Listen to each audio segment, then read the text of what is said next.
Welcome to the Tatyana Show, and today we have a special guest, Mr. William Tucker. He grows his own produce right here in the state of Mississippi. So welcome to the show. Thank you. Glad to be here. Thank you. One of the things I think everyone first wants to know, how did you get involved in growing your own produce? Well, really, at an early age, as I grew up, we grew our own produce. And I went off to school and came back, and I always had a love for fresh vegetables, and I always wanted to do it myself. Okay, so when did you decide that, okay, this is something I seriously want to do full time? It was about the year 2000 when the Tupelo Farmers Market opened, and we would start to producing vegetables for the public. I always produced more than enough for our family, so we share with others, but now we can produce and sell to other people. What all do you grow here? Oh Lord, it's just a number of vegetables, from tomatoes to cantaloupes, beans and peas and watermelons, and just whatever comes to mind. I can get a seed, I plant it and take a chance on it. What is your #1 best-selling produce? Tomatoes will be an earlier produce of selling real early. Everybody loves fresh, homegrown tomatoes, and we do a very good job of that. And I guess watermelons will be a later season produce, but tomatoes are #1. Home sales are very well. People are called a month or two early looking for fresh tomatoes, and so I enjoy tomatoes myself, and our family, we love them too. How early in the season do you first start growing tomatoes? Well, with the plan we have now, normal season starts about April, but I have a hoop house, which is a high tone. It's a season of growing.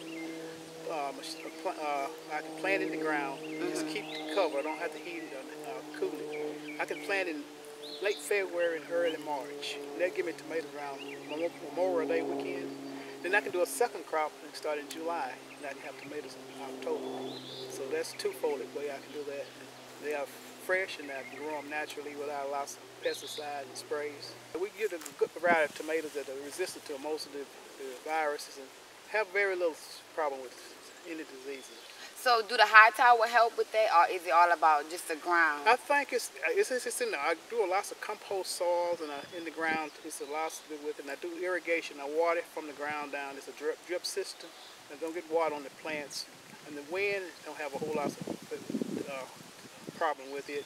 I think that helps it a whole lot to keep diseases away from it.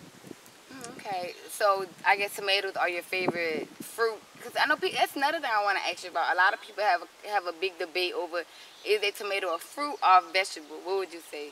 I say it's both. It's both? Yeah, that's a big question. You know, everybody has their own answers for the problem, but they're delicious. So I just either way you want to take it, I'll take it. When it comes down to growing produce, what is like one of the biggest challenges that you face? We have lots of challenges with.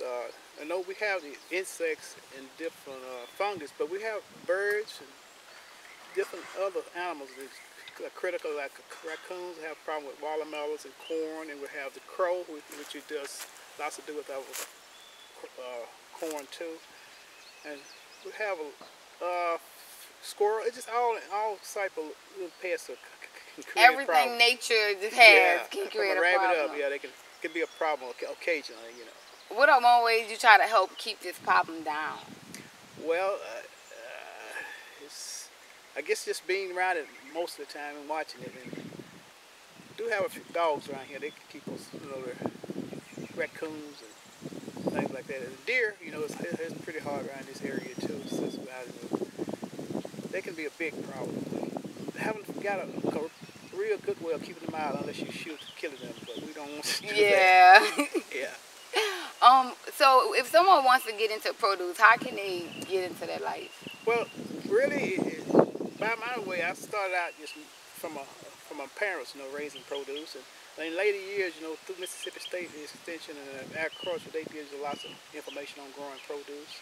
And I did in the year 2005 get certified as a master gardener, which is a class I taken to train you and prepare you for growing vegetables. So basically, the best thing to do is to get your soil ready and make sure you have well-drained soil, and get your soil samples. Know what type of soil you have. We got lots of different soils. Certain plants grow better in different soils. So all that's very important on the beginning stages, to know what to grow, where to grow it, and when to plant it. You know, we have plants we plant in the spring. We have some summer plants can't stand the cold weather. So all that goes into shaping up your garden. Sounds like it's a lot to get prepared for. Yeah. It's something that just kind of, over the years, you just come, you know, a part of you. You know you're gonna put your cabbage and the sweet peas and potatoes in early February, March. And you know tomatoes are gonna be April when they like warm weather and the warm soil, and squash and cucumbers.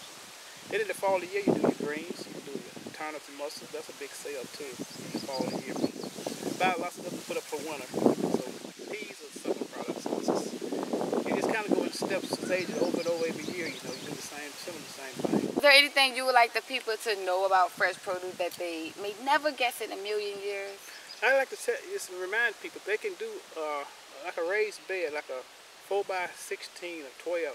They can do a whole lot of vegetables for themselves, you know, if they really want to. You know, most people, the job force, the workforce has changed now. You know, everybody's working 7 to 4, 11 to 7 or whatever. And I think that's could be cut back if you just do a raised bed, maybe 2 squash, 3 cabbage, just for yourself, your favorite vegetables. If you really want to just do it yourself, and could help you a whole lot on your grocery bill. You can enjoy some fresh stuff. We do another plant with peanuts. I used to grow lots of peanuts. Oh, what happened to the peanuts? That's a big job, you know. I just quit to run them because I couldn't produce all of them and everything. So peanuts are more complicated than like tomatoes. Well, yes, it's because it's right on the ground. You do have machines to dig peanuts, but and not getting into that big of a market. But just homeowners run peanuts, you have to go out there and pull them up and process them, you know, which is it's really good. But I just left that alone. Tomatoes, taking care of those is a full-time job, and other vegetables we can kind of watch around.